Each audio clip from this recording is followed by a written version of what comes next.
Yo, what up? How's everyone doing? I hope everyone's well.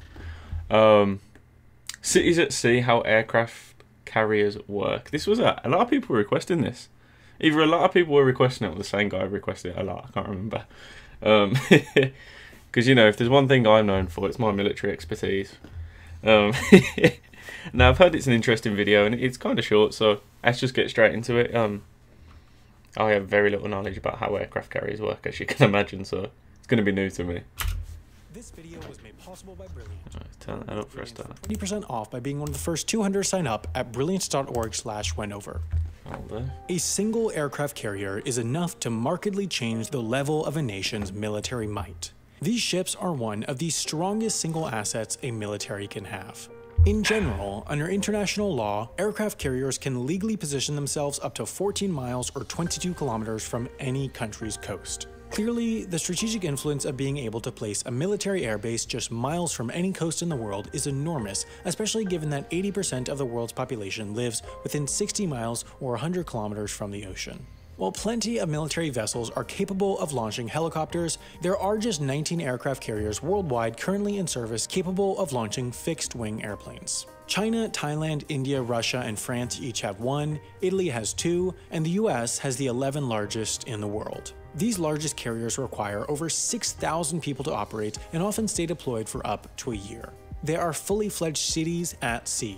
The most advanced aircraft carriers like the French Navy's Charles de Gaulle are capable of launching an aircraft every 30 seconds. That means that, for a brief period, when launching aircraft at its maximum rate, the aircraft carrier Charles de Gaulle becomes busier than Charles de Gaulle Airport in Paris.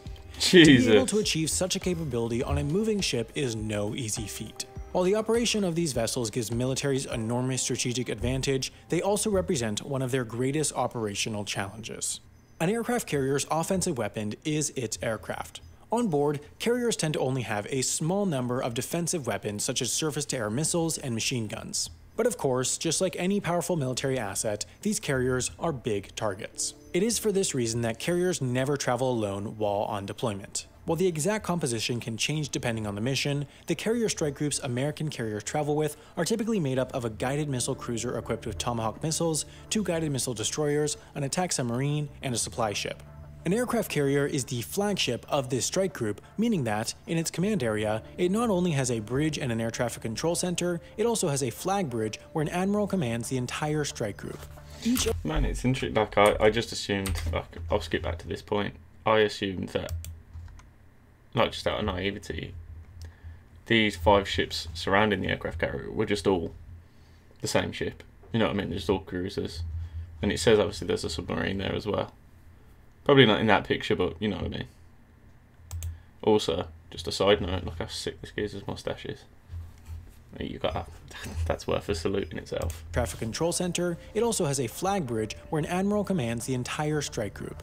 Each of the group's ships serves some combination of offensive and defensive roles. The only exception is the supply ship.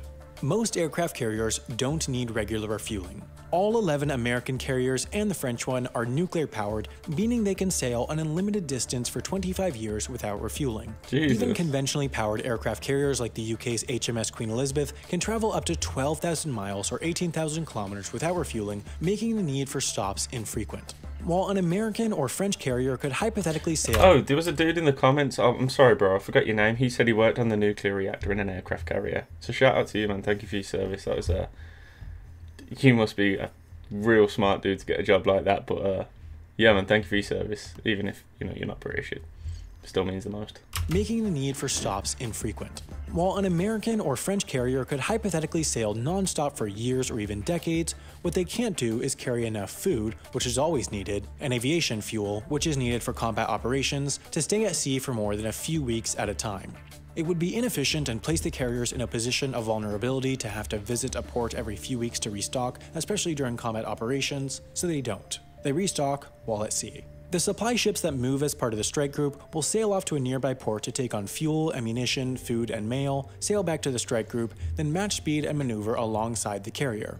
From there, the two ships will shoot lines across to each other. These lines are used to pull hoses over to the carrier, which are used to transfer aviation fuel. To transfer solid supplies, there are two methods. The first is attaching pallets to dollies that wheel cargo over to the carrier like a zip line. The second method, which is considered simpler yet more dangerous, is using helicopters to pick up pallets from the resupply ship and flying them over to the carrier. These transfers bring both crucial supplies like food and some less crucial items like mail, but this— Bro, how sick would it be to work on an aircraft carrier, man? Damn, that's a cool job.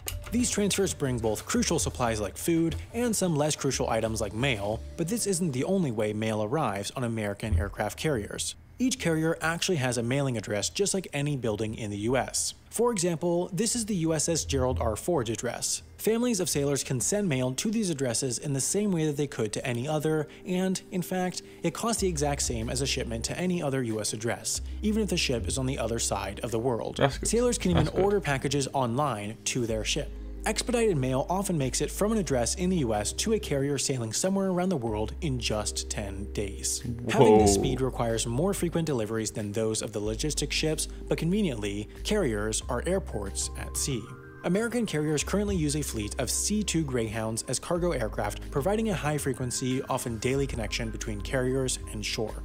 When cruising in the South China Sea, for example, as the USS Ronald Reagan did in November 2018, mail might be sent to Singapore via conventional means. A C-2 Greyhound would then fly from the ship to Singapore, pick up the mail, and fly back to the ship. As carriers sail around the world, the pickup points of the C-2 Greyhounds are continuously shifted to nearby friendly nations. While mail does wonders for increasing crew morale, that's actually the lowest priority cargo for the C-2 Greyhounds. The aircraft are integral for bringing on spare parts for all the carrier's aircraft and transporting VIPs, press, and other individuals to and from the carriers. The C-2 Greyhound is about the same size as an Embraer 145, a civilian aircraft capable of carrying 50 people, so it's not tiny. Okay. The longest aircraft carrier in the world, which also happens to be the newest, is the USS Gerald R Ford, but even she is only 1,106 feet or 337 meters long. With commercial airports— That's still huge though. I know what you're saying, like obviously the runway is a lot shorter than a normal airport, but that's for an aircraft carrier, that's massive. It's only 1,106 feet or 337 meters long. With commercial airports, a runway of 5,000 feet or 1,500 meters, like the one at London City Airport in London, is considered short, while large airports like London Heathrow will have runways longer than 10,000 feet or 3,000 meters. Man, so you need to be a sick pilot. I know that kind of goes without saying if you landed on a flipping boat, but you know, that kind of just puts into perspective, like, you ain't going there on your first day, put it that way. Short, while large airports like London Heathrow will have runways longer than 10,000 feet or 3,000 meters. So how do C-2 Greyhounds and other aircraft on carriers deal with having runways of only 1,100 feet or 330 meters long? They don't. They take off with just 325 feet or 99 meters of space.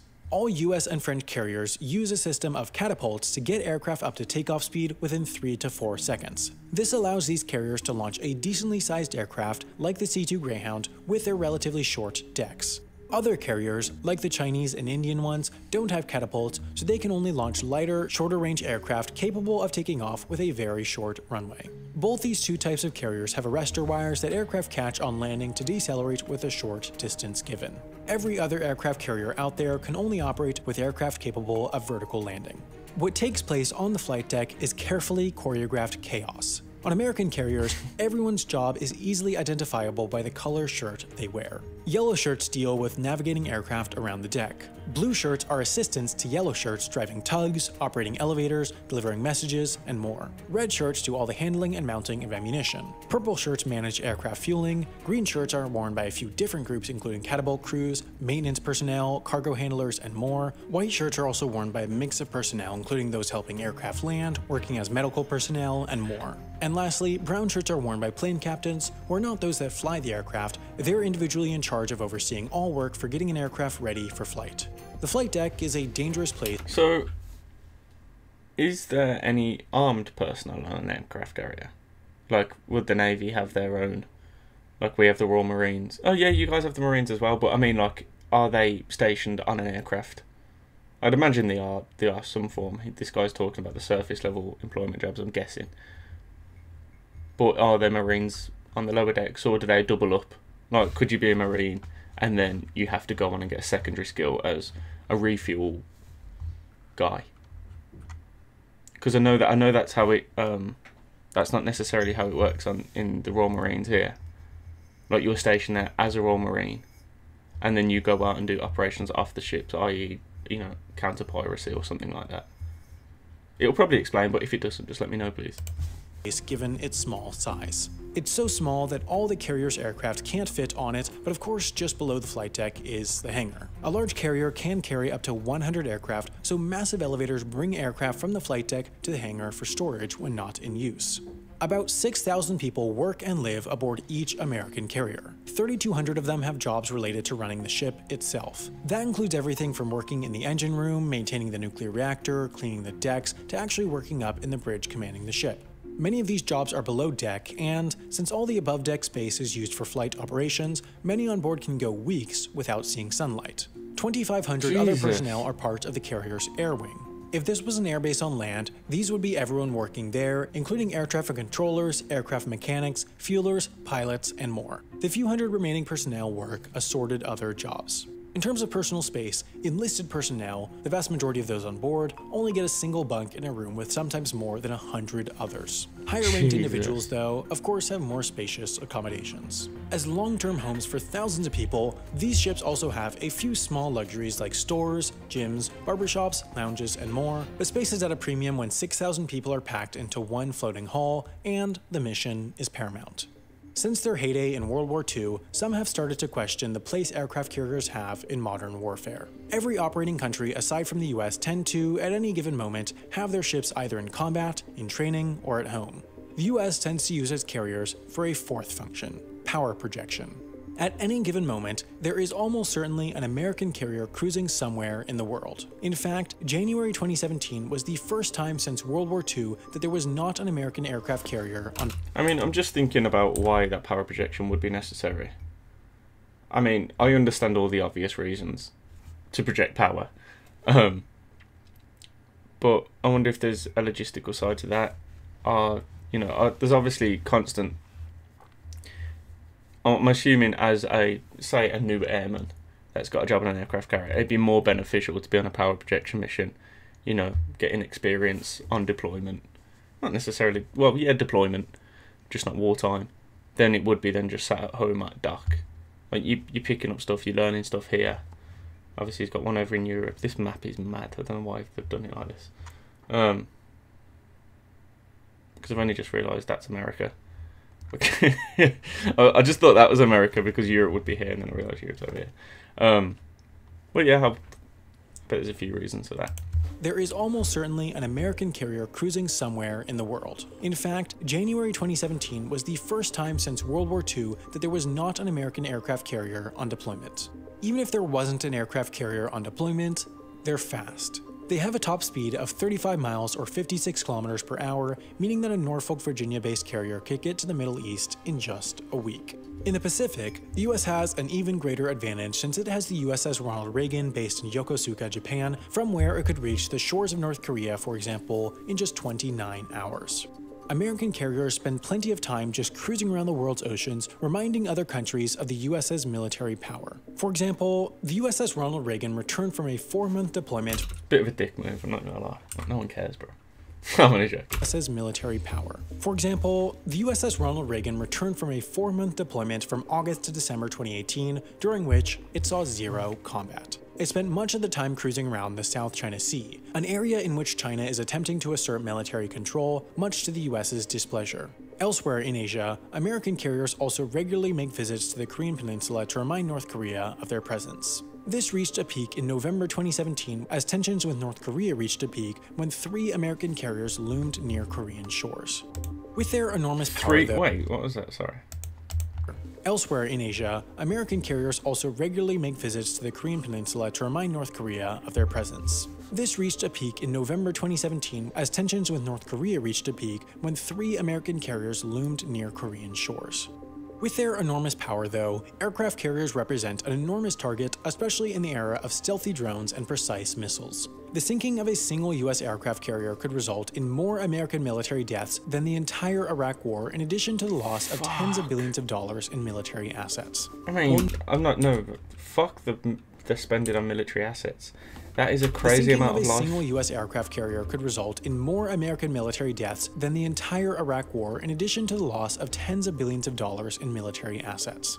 While no aircraft carrier of any nation has been sunk since World War II, it's potentially more possible than one would think. U.S. carriers regularly participate in war games where combat conditions are simulated with allies. There have been two concerning incidents in 2005 and 2015 where Swedish and French submarines, respectively, have won the games against US carriers. What this means is that the two country submarines approach close enough to the carriers where they could have if they were an enemy. Hey, this guy might be worth messaging infographics and just let him know.